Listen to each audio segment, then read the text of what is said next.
I think if you ever hit on that subject matter, you're going to get people going because, Of course. it's big subject matter. The Ethiopian Bible is the oldest Bible. The oldest copy of the Ethiopian Bible, which is full in terms of a Genesis to Revelation copy, is 14th century. This is a rare Ethiopian Orthodox Bible manuscript, handwritten in Ethiopia's sacred liturgical language. Imagine a film so intense that the director spent 20 years agonizing over how to bring it to life. We're not talking about a typical Hollywood blockbuster, but a project that Mel Gibson calls the one that truly haunts him. He's pouring $100 million into a sequel that isn't just a follow-up to a famous story. It's an exploration of a version of reality that Western Christianity spent nearly 2 millennia trying to keep out of your hands. This isn't the gentle, soft-spoken figure you grew up seeing in Sunday school paintings. This is the original cosmic version of Christ, described in ancient texts as a being of terrifying, white-hot brilliance, whose very presence causes the fabric of existence to warp. And while the rest of the world was handed a simplified, safer version of the Bible, one group of monks high in the mountains of Ethiopia spent 17 centuries guarding the full, uncensored story. What they preserved is about to collide with the biggest religious film event in history, and once you see what was hidden, you'll realize that the version of the story you know was only ever half the truth. Hash the director who went to hell before we can even touch the ancient Ethiopian texts. We have to look at what's happening behind closed doors in Hollywood right now. In 2004, Mel Gibson released The Passion of the Christ, a film that famously refused to make any compromises. It was shot in Aramaic, Latin, and Hebrew, and it portrayed the final hours of Jesus with a level of brutality that left audiences physically shaking.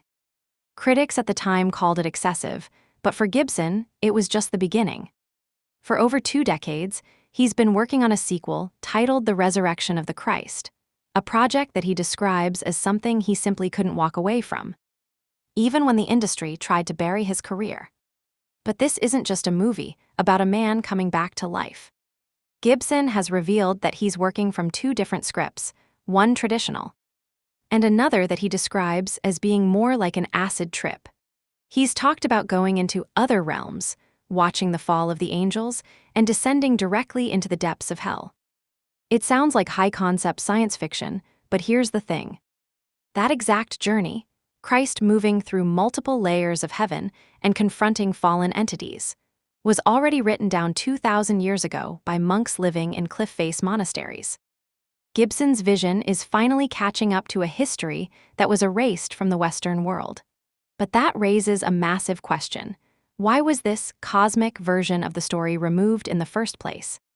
To find the smoking gun, we have to look at the books that were deemed too dangerous for you to read. If you open a standard Bible today, you won't find the Book of Enoch, yet it was written centuries before the birth of Christ. For most of Western history, you were never supposed to see it. But the Ethiopian monks didn't just read it, they preserved it as sacred. Inside its pages is a description of a divine figure that matches the Book of Revelation so perfectly it's impossible to ignore. Enoch describes a figure with hair as white as wool and a face filled with grace, standing in a heavenly courtroom surrounded by rivers of fire. This isn't a gentle teacher, this is a being of terrifying authority, and the connection isn't just a coincidence. The New Testament writers actually knew these texts. The Epistle of Jude, which is in your Bible right now, directly quotes the Book of Enoch word for word. Early church fathers treated it as genuine revelation. So, for the first 300 years of Christianity, Enoch was part of the story. Then, in 363 AD, a group of powerful men at the Council of Laodicea decided that ordinary believers couldn't be trusted with this information.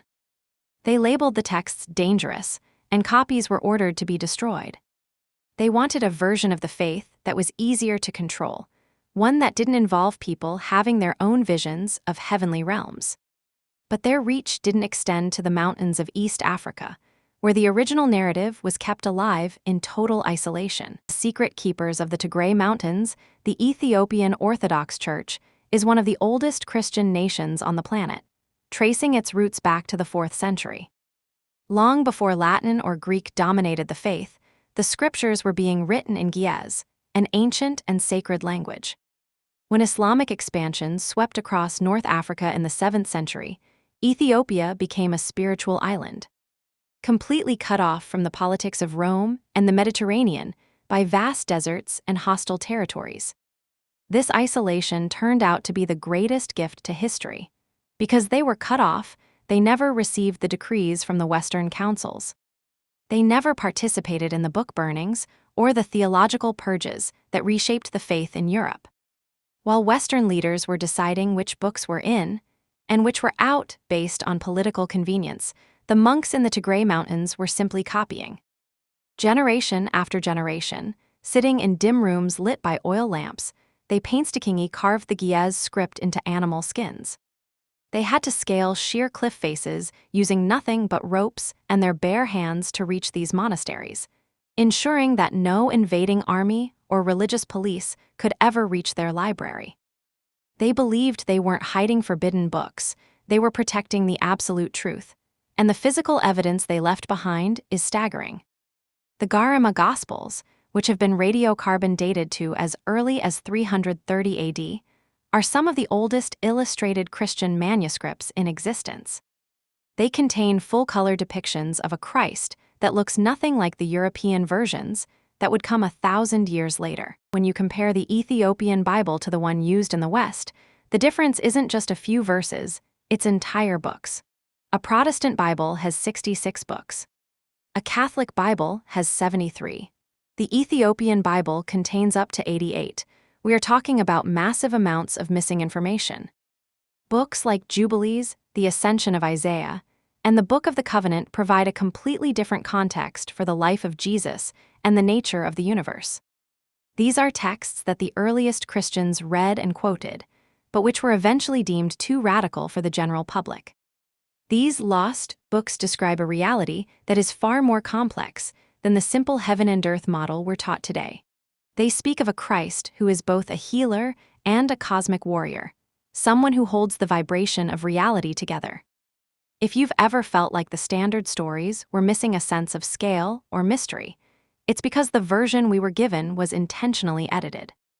The men in those council rooms didn't just want to define the faith, they wanted to manage it.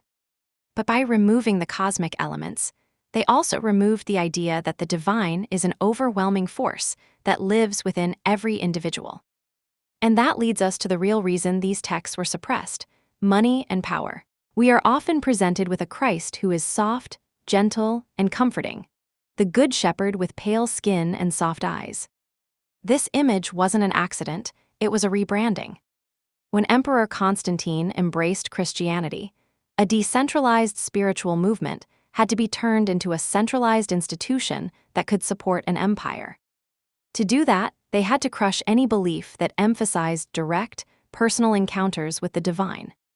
The Ethiopian texts are full of passages where Jesus tells his followers that they are children of light, meaning the divine isn't a distant judge, but something already alive inside them. If people believed that salvation was an internal awakening that didn't require a priest, the entire power structure of the medieval church would have collapsed. Why would anyone pay tithes or buy indulgences if they could commune directly with God through their own inner light? The institutional church became the wealthiest entity in Europe by claiming exclusive access to the divine. By labeling the Ethiopian books as apocryphal and dangerous, they ensured that the only way to reach God was through their approved channels that always led back to Rome and required financial support. They didn't just change the books, they changed the message from one of internal power to one of external dependency. It brings us back to Mel Gibson's Acid Trip script and the Ascension of Isaiah. This ancient text, which survived in Ethiopia, maps out 7 distinct levels of heaven, each with its own laws and its own celestial beings. It describes Christ's descent from the highest realm in incredible detail. But he doesn't just fall to earth, he intentionally veils his glory at every level. In the 6th heaven, he appears as a being of the 6th order. In the 5th, he dims his brilliance even further. By the time he reaches earth as a human infant, Even the angels in the lower realms have no idea who he really is. They see a fragile child, unaware that the source of all existence is hidden inside that body. In this framework, the resurrection isn't just a person coming back from the dead, it's a cosmic rupture. It's the moment the veil is finally torn away, and the full, limitless radiance of the Creator is unleashed all at once, shattering the barriers between dimensions. When Gibson talks about showing Christ moving through other realms and watching the angels fall, he is tapping into this exact 2,000-year-old roadmap. He is trying to film the unveiling of a power so vast that it would have been impossible for the Renaissance artists to even imagine, let alone paint. Ethiopian manuscripts describe Christ as the living Word, a concept that sounds surprisingly similar to what modern physicists say about the universe being made of energy and frequency. The texts suggest that if this word were ever withdrawn, reality wouldn't just collapse, it would simply cease to exist. Every miracle Jesus performed in these ancient accounts wasn't just a nice gesture. It was a restoration of the original cosmic order. When he calmed the storm, he wasn't doing magic. He was speaking to a creation that recognized its architect's voice. Scholars like Dr. Getachew Hale spent their entire lives trying to prove that these Ethiopian documents weren't just curiosities, but were actually the foundational intellectual traditions of the first millennium. While Europe was struggling through the Dark Ages, the Kingdom of Axum in Ethiopia was producing some of the most advanced theological and artistic works in the world.